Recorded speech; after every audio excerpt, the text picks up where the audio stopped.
Hi, everyone. Welcome back to Neuroalchemy, where science meets soul and where healing becomes a multidimensional, intuitive, and embodied experience.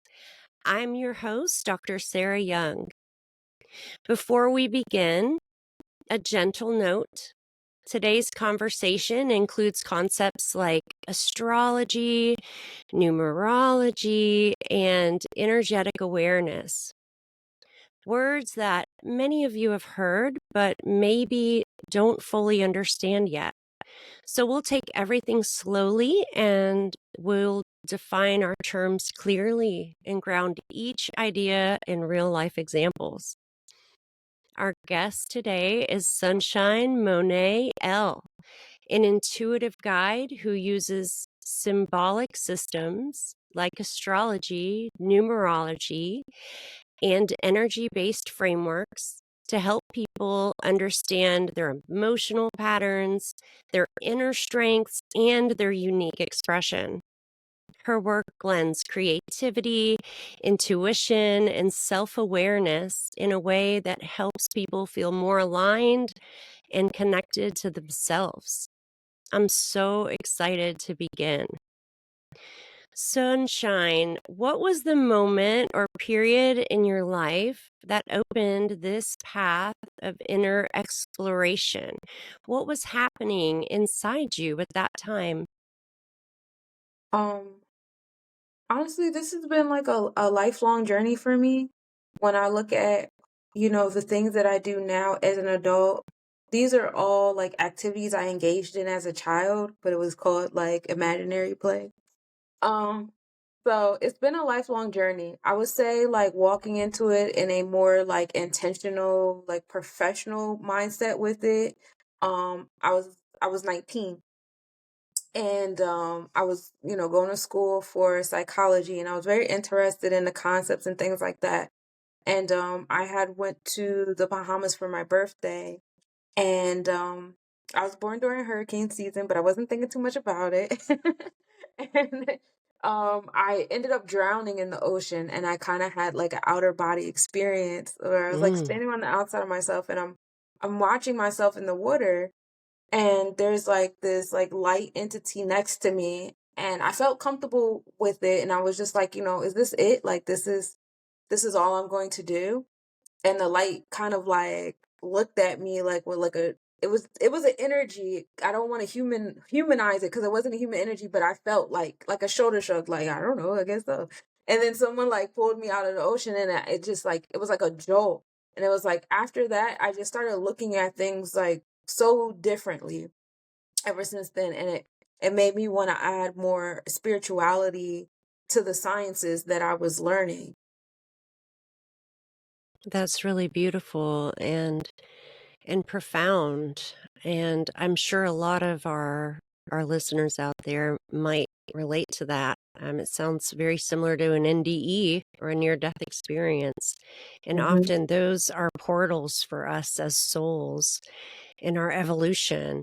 For listeners who are brand new, would you describe in everyday terms what some of those things that you use, like astrology, numerology, energy centers or chakras, or any other framework, just so that we lay the foundation as we go forward? Okay, so the basic principle for it is everything comes from nothing, right? And the essential makeup of everything physical we see on the plane is like a condensed form of energy. Like the densest part of energy is what we experience here on the physical. So, everything that you see in the physical has an energy about it. Like if you see a star has an energy about it. We'll call that energy the electromagnetic field. If you're looking at the organs or the body systems on your body, those have energies. We will look at those as like the sephira or the netaru or chakras. You know, everything is physical, but it also has a non-physical exchange happening at the same time. So when you're able to add and be in awareness of that non-physical exchange that's also happening, it'll help you have a better grasp of what's happening physically. because physically it's not all the dimensions that's going on at in every moment. Can you describe or define, maybe in some simplistic terms, numerology and astrology as well? Yeah. So, um, the basic concept of numerology is numbers create everything. Everything is based upon numbers. Everything is built upon numbers, even the letters that we use, and the things that we call things. So, different cultures have different number bases that they use. Here, we base everything 1 through 10, and then you keep the cycle going. Actually, it's 1 through 9, and then you go to 10 through 19, and then 20 through 29, and so on and so forth. But all those numbers that we use have meanings, and they have an energy attached to them.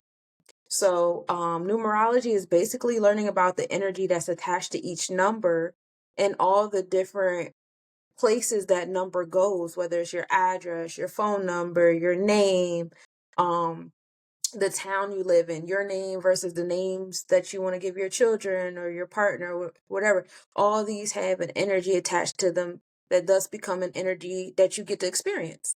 And that's what I talk about in my numerology readings in the realms of energy awareness. And then as far as astrology goes, same concept with the fact that like we'll look at a physical star. We know the elemental makeup of a star, it's the gas, it's the fire, it's the ice or water, it's the earth, it's the minerals, it's the elements, it's all these things. But all those things also have an electromagnetic energy attached to it too. I know in school we all learned about the atomic theory. Everything is just made up of atoms. But if you really look at an atom is mostly just space. Well, what's that space? That space is the energy that the different particles of that atom is giving off. And every physical being has that. They have that space. So I teach people with the jargon or the language of astrology, how to uh trying to think of words because it's all big words coming in my head. I'm trying to be able to realize like the energy, the spaces that they're walking into with their own personal space. um, as a child, once I learned about chemistry, I was very much into chemical equations. How the valence electrons of atoms interact with each other. Are they going to combust? Are they going to get along? Are they going to be, covalent? Are they going to be interdependent? Are they going to be parasitic? And if we look at our relationships with different people, places, things, situations, events, ideas, it kind of has those same kind of bonds as well. So, astrology is another way, as well as numbers. Astrology is another way to put those in names to the energy. Like I could say, oh, this energy in September, nature is like this. So the energies of different beings in this area are usually like this, and so on and so forth. And we might place the title Virgo with that or Libra with that, things of that nature. So it's really just like a language exchange between astrology, numerology, and even psychology. It's a language exchange, but it all explains the same thing. What is the energy? What does it feel like? What is it? What can you experience? What can you expect to experience? And there's an infinite amount of experiences you can expect. So that's also fun too. So it's the whole thing. Very nice. Thank you so much for that beautiful explanation. For someone who doesn't naturally think symbolically, can you tell them what's the value in exploring these patterns, these meanings behind numbers and cycles and archetypes? It's so rich. Can you describe some of that for us? So, taking that the symbology out of science. Science is the makeup of science pretty much explains everything that we have going on, right? So, the whole purpose really is, a lot of times like one of our very first questions as a child is why? You know, why are you upset? Why did this happen? Why did that happen? Why are you happy? Why are you giving me this? Why do I have to share this with you? Why are we doing this around this time of year? Why is everybody, acting like this that time of year? We always asking why. And learning about energy gives us a really good explanation as to why. Our physical selves and our physical experiences is a slower version to the why. Like thoughts. Thoughts move a whole lot faster than our physical body. Our thoughts are the energy though. And if you know what's making up your thoughts versus all the other thoughts in the room, you can kind of predict a little bit about what is physically about to happen.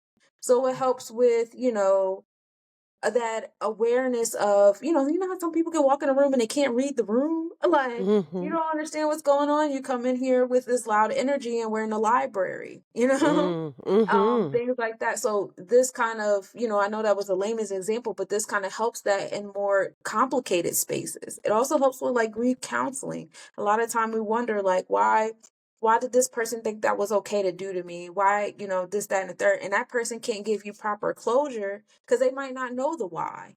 Because, they're not fully aware of their energy. Or maybe they're not fully aware of your energy well enough to know that they did something wrong that you consider is wrong, but to them it was okay, you know? So it helps us with that. It also helps us with conflict resolution as well as conflict prevention. If I know that I have a lot of I use the jargon of astrology and elements. So if I know I have a lot of fire in my energy, if I go around somebody that has a whole bunch of air going on, it might trigger me a little bit. It might motivate me in a good way if I allow it to, but it can also, irritate me a bit. If I'm with someone that has a lot of water energy, I might irritate them, So I try to explain those different things to help people with those whys. Like, why is my physical reality the way it is? Well, let's go to the non physical part that moves a whole lot faster. Your physical part is just catching up to the non physical. So, if we get to the non physical first, we can kind of um, alchemize or manipulate, for another word, what kind of physical reality we can have. I love that. Yeah, we truly are, each one of us, a universe unto ourselves, right? And the Right. way that each one of us interacts with each other one of us, the it's mind-blowing when you think of the amount of combinations of different people's energies and their patterns and their history and their relationships. It really does make life quite exciting.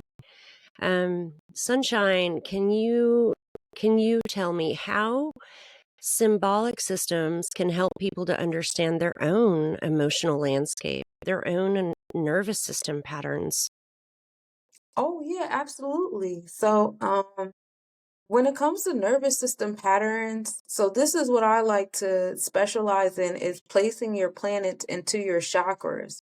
So when Mm, we get into your nervous system, now we're getting more specifically speaking into like your Neptune and your Pisces and a lot of your water placements like your Cancer, your Moon, Scorpio, your Pluto, and these waters affect your flow of your nervous system, how you think things, and how strenuous certain experiences can be on your flow. So, when I explain those things to people, like, I'll say how, personally, how it gives me assurance, especially as a parent. I have two children, and it's just learning how my energy is, learning about myself. I know how I am. I'm very rambunctious. I like to be active, probably a little too active. Sometimes I need to learn how to relax. I know these things about me, but my sons, they have energy about them that's way more lax. And mm, instead of me projecting who I am onto my children, like, well, I do this and I do that and da da da, so you should do it too. I recognize you guys for who you are and how sometimes I can be conflicting with my energy on certain days, but like, let's work on how we can complement one another. You know what I'm saying? mm. Let's see how, my energy of how, I move and think and go about problem solving and how I go about my day and my organization and stuff. Let's see how I can complement you guys' energy. And let's see how, because their energy does complement mine too. Like sometimes it's like, hey mom, relax. Hey mom, I got it. You know, you can come down a little bit. So it's, it's a give and take. But if you don't have that level of awareness to yourself, I've noticed people have a habit of projecting themselves on everybody around them. You guys don't love how I love. You guys don't care how I care. You guys don't behave how I behave. You guys don't think or believe how I believe. So there has to be something wrong with you. And that's where the conflict gets in. So it's just like I like to teach it in a way of, if you become more aware of yourself and how infinite you are, especially in Mm. different spaces, you can learn to have this level of awareness, appreciation, and respect for the fact that someone has the same amount of energies too that are different from yours. So, and that helps with the interactions, definitely. Yes, I can absolutely agree that, awareness is our first step. And once we have that awareness, we can truly honor one another in our individual selves and experiences. And in a lot of ways, cooperate, right? We have to have that awareness and be able to honor each other in order to cooperate with what is. So you said that so beautifully. Thank you so much. Can you give us a real life example? You don't have to identify any details specifically if you're not comfortable, but of how maybe someone has gained clarity or regulation through the work that you do. Yes. I've helped people with like people that want to create organizations or team building. I know that off-grid living is is a movement now. People are looking to move off-grid. They want to build those independent communities. And they'll have, these prospects, like these are people that are interested in this. And so I would get to know the person that's trying to put it together. Like, let's help you get in tune with your energy because you have this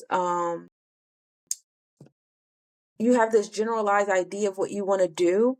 But if you have more awareness of your energy, you can get more specified in your niche and what it is that you're trying to do. Because not all independent communities are the same or have the same focus. Yes, they all have the same root chakra. Of course, we need shelter, we need food, water, medicine.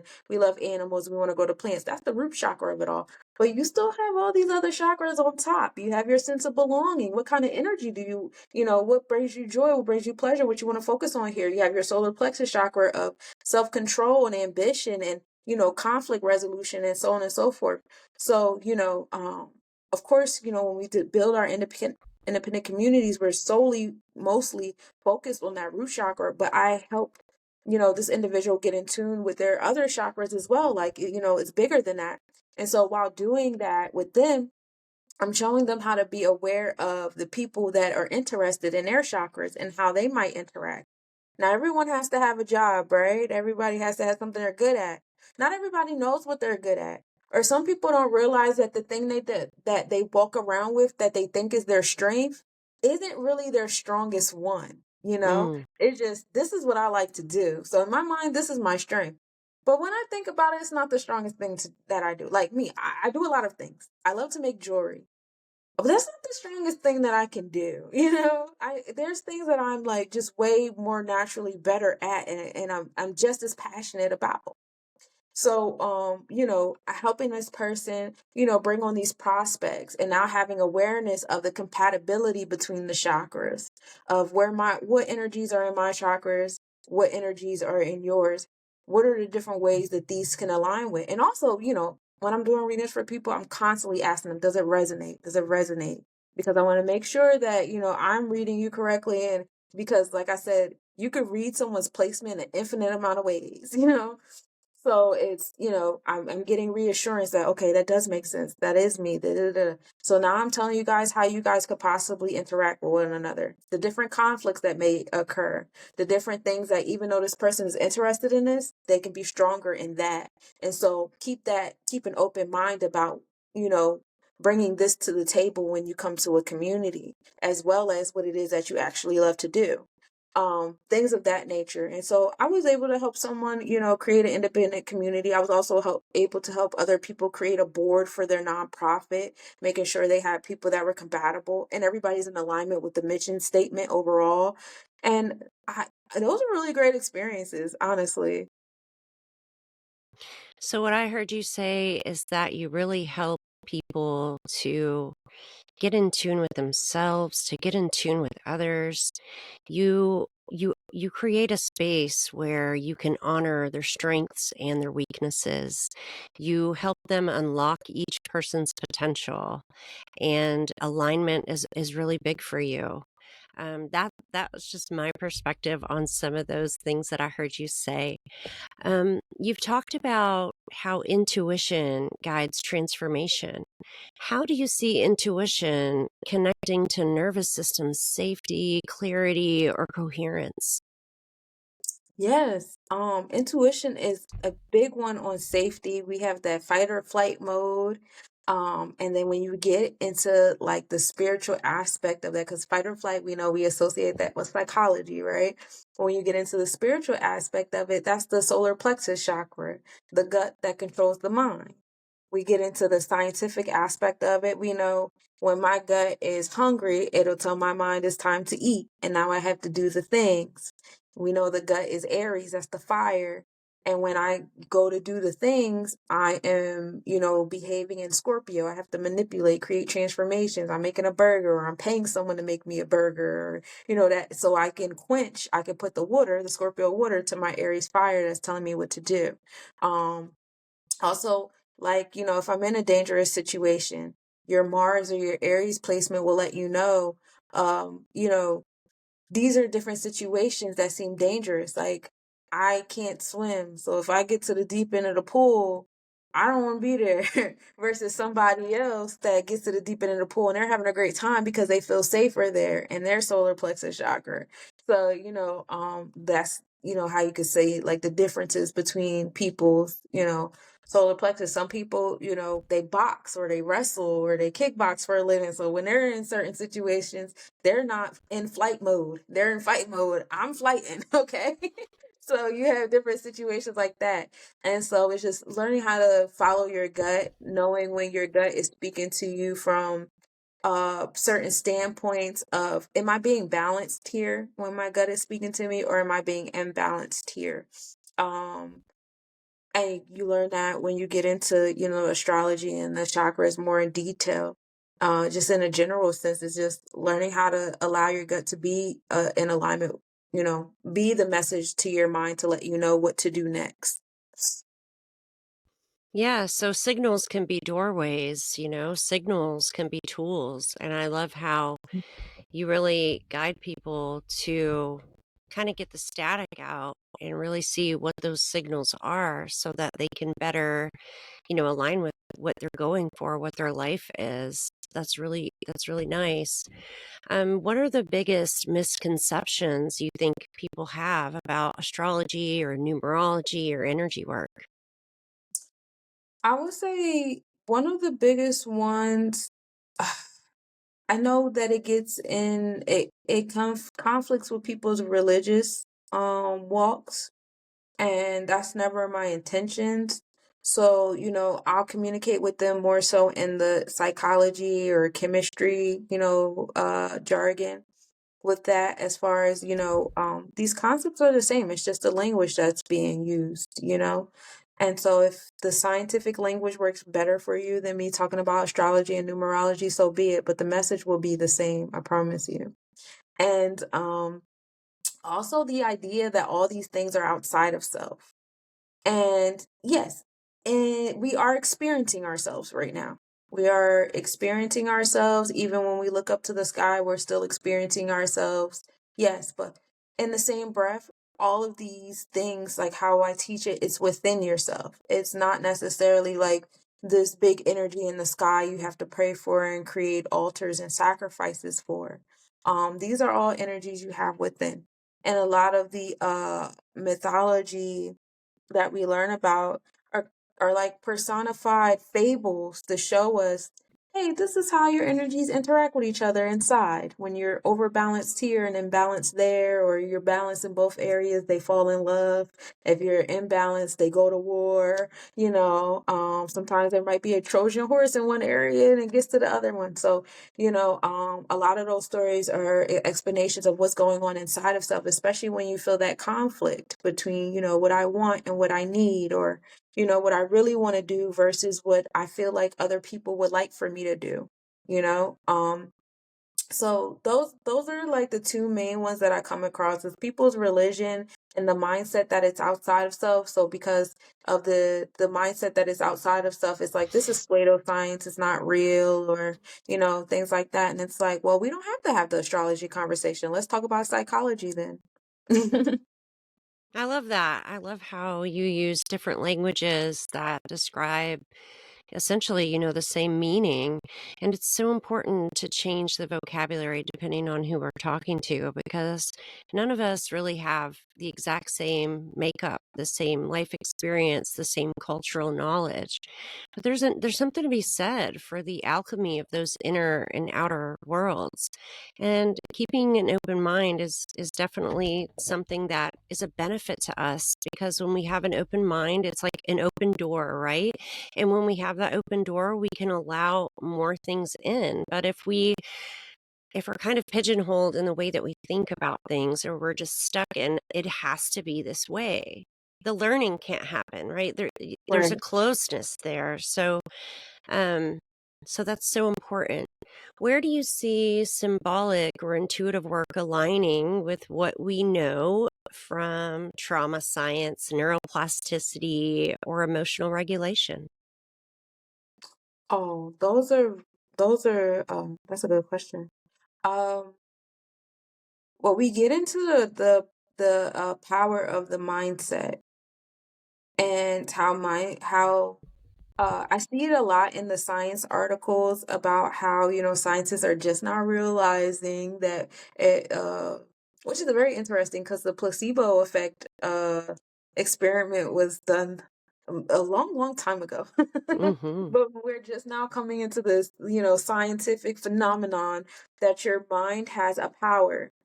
And if you think in a certain kind of way for an extensive period of time, the number they usually get is 21, which is very interesting because that brings you to a sense of understanding, 2, 1, and 3. Um, that you can make something to be so. You can get yourself in a certain you can mold your mind frame, you can mold your neurons. You have something called neuron pruning, where if you go without utilizing certain neurons for a period of time, those memory maps, they don't necessarily die because you can reignite them at any time. Sometimes people smell something decades later and it'll bring that whole memory map back, but you can make it dormant. So different psychological exercises they have is like when you have phobias, I'm going to make you face the phobia until your memory map no longer correlates that event. Or let's say you're afraid of dogs and I keep showing you a dog. And so your memory map no longer correlates a dog with danger or something to be afraid of because I've showed you these cute little puppies and these great experiences that are now being built into your memory map in association with the dog. You can intentionally do that with your mind by just sitting there. I believe one of the words that they use for it in the wellness community is Reiki. When you're just like sitting there and you're, mentally focusing on, I want this part of self to heal. I want to, heal this experience that I've had. I don't want this memory map connected here. Abraham Hicks, I love her hands down. She talks heavily on the power of the mindset and how if you think things a certain way and behave like it's already happening, which is also like a key component and secret, you open up your vortex. This is why energy awareness is important. You open up your vortex for it to come to you. And so I've done it. I vouch for it wholeheartedly. It is definitely a real thing, and it definitely does help with your neurons and the plasticity, of my neuron, my memory maps going here versus there. It's so empowering that mindset creates reality because, energy follows thought, and there's always a new opportunity for a new experience. We always have a choice. So Mhm. I find it to be really empowering that even if I've had a lot of bad memories and I'm kind of stuck in my bad memories, I don't have to stay stuck in my bad memories. I can create new memories, right? I Right. can kind of override those. And so there's always power. There's always a lot more power within us than we really actually think of. Has there been a moment in your own life where one of these tools really helped you see yourself differently or really helped you shift your path? Oh, absolutely. So many experiences. I have crazy stories upon crazy stories. But one of the most recent ones was I was physically healing from an accident. I was physically hit by a vehicle, and I'm accustomed to be like this, moving around. I always have to move. I hope, and I couldn't do those things for myself. And Mm. I always tell people, if I sit still too long, I start to feel bad about myself. I start to feel like I'm doing something wrong. And now I'm in this position, I'm in this wheelchair, I'm stuck in this bed, and I have no choice. But it didn't stop those thoughts from coming that I was doing something wrong. There's something wrong with me. I'm being lazy. I'm not good enough. It was bringing me down. It was bringing me down. And I had to learn how to change that memory map of me resting, of me focusing on my healing and things like that. It's nothing wrong with that. And, every day I'm sitting there, I have no choice but to sit here. So while I'm sitting here, why don't we have these mental conversations? Okay, you say that this is wrong. What's wrong about it? I have to sit here. I have to heal. I have to rest. Sometimes you have to have that mental conversation with yourself where you're questioning yourself. You have to, be your own psychologist for a moment so you can get all the way down to the root of, get back down to the root chakra of all those thoughts. Every thought you have has a root chakra. And get down to the root of these thoughts. Like, where are they coming from? Well, they were stemming from abuse. I was abused when I was a child, and in my mind, my superpower was the fact that I stayed busy. If I stayed busy, this person won't hit me. They won't say anything bad to me. If I stay busy and I do really good in school, I'm always in the after school programs. I'm always getting these awards and stuff, so I'm never home to be in trouble. So like getting to the root chakra of those things, it's like, okay, well, girl, you're in your 30s now. You're not in that house anymore. This person isn't in your life anymore. Mhm. This happened. We're not there anymore. We're here. So we have to learn how to, like, if, cut that memory map, cut that neuron of rest off from those experiences because those experiences aren't here anymore. It doesn't make sense to keep that. And attach this to something else. You're resting to get better. You're resting to do better. You're resting because next year we want to go on tour. We want to get back to exercising again. We want to do these things. So now, from all that, exercising. And like I said, every now and then, it'll be a song, it'll be a smell, it'll be like somebody, in my phone asking me about something. It might bring it back, but it's not as connected as it used to be to where like all of these things are coming back up again. You know what I mean? So that's like my personal experience with doing that for myself. I agree. In my own path, I have found it very important to question those inner thoughts. Where are those coming from? And to, take the opportunity to reframe them whenever I can without judgment, right? Because we're Mhm. kind of conditioned to be our own worst critic. And there's always an opportunity to we can play the roles. We can play all the roles inside of ourselves of all the relationships that ever were. And it's empowering because in that there's a chance for clearing.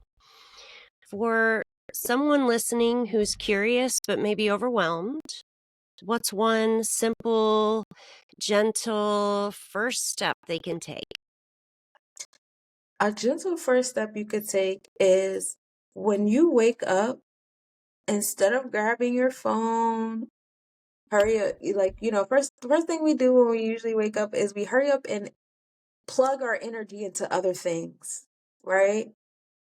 Make a habit of at least the first 5 to 10 minutes. If you could do longer, praises be, the longer the better. But at least for the first 5 to 10 minutes, just keep your energy to yourself. When you first open your eyes, take a breath, be present, feel your body, feel your mind, feel your breath, feel your thoughts, everything that you feel without the picking up the phone, without whatever sound the alarm is making, all these different things going on. Just utilize that moment there to be in yourself and carry that energy throughout your day. If you can carry your energy throughout that day, it'll help you have a sense of awareness. Like when I first woke up, I was feeling this, this, and this. Now I'm having this energy exchange with this person, or now I'm in this new building, or now I'm in the middle of a transition, and I feel this happening to my energy. I feel this happening to my body. I feel this happening to my breath. You'll start to notice those little things. You don't need the astrology jargon. You don't need the numerology jargon. You don't need the psychology. You don't need any of that to be in tune with yourself. So don't get so overwhelmed with the science, the ologies of the things. It's really about just knowing you, honestly. I love that. And I think for our listeners, I think I'm going to piggyback off of Sunshine and give you a little bit of a challenge for this week. I want you to experiment with exactly what she's talking about. When you wake up for the next week, what she's asking you, be in your own field. Some of us were so used to, exactly like you said, plugging into everything else that's not me. And Mhm. so the challenge for this week will be to be in your own field and to really experience that on deeper levels. Thank you so much for giving us a doorway to offer that to people. How does someone know when it's time to work with a guide rather than trying to figure it out on their own? Um, when you find yourself getting frustrated with yourself, I would say that for me. When I find myself getting frustrated with myself and I feel like I'm in a circle, I have, other wellness coaches and my other spiritual beings that I reach out to like, hey, I'm in a spiral right now. Uh Help me out. you know. There's somebody you trust. Yeah, if you find yourself getting frustrated with yourself, like those conversations you have in your head, if you're going in a spiral and you feel like you're putting yourself downward even more, and you know that's not where you want to be, ask someone to pull you up. The same way it was when I was drowning. I couldn't pull myself up. I was on the outside of myself looking. I needed someone to pull me out of that water. Sometimes you need somebody to pull you out. Yeah, my spiritual teacher has often said, would you hire a clerk to fix your electricity? It's like, no.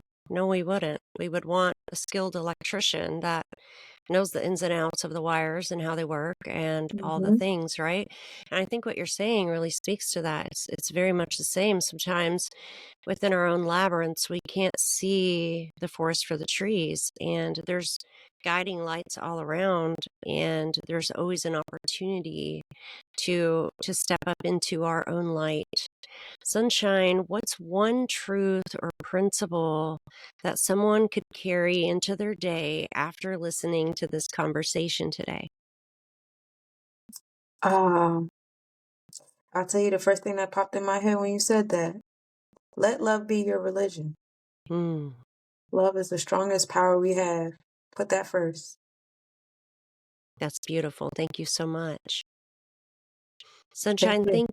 thank you so much for helping us slow down, explore our inner landscape, and understand symbolic healing in such a grounded, accessible way. For everyone listening, um, we'll include links to where to find Sunshine in our show notes.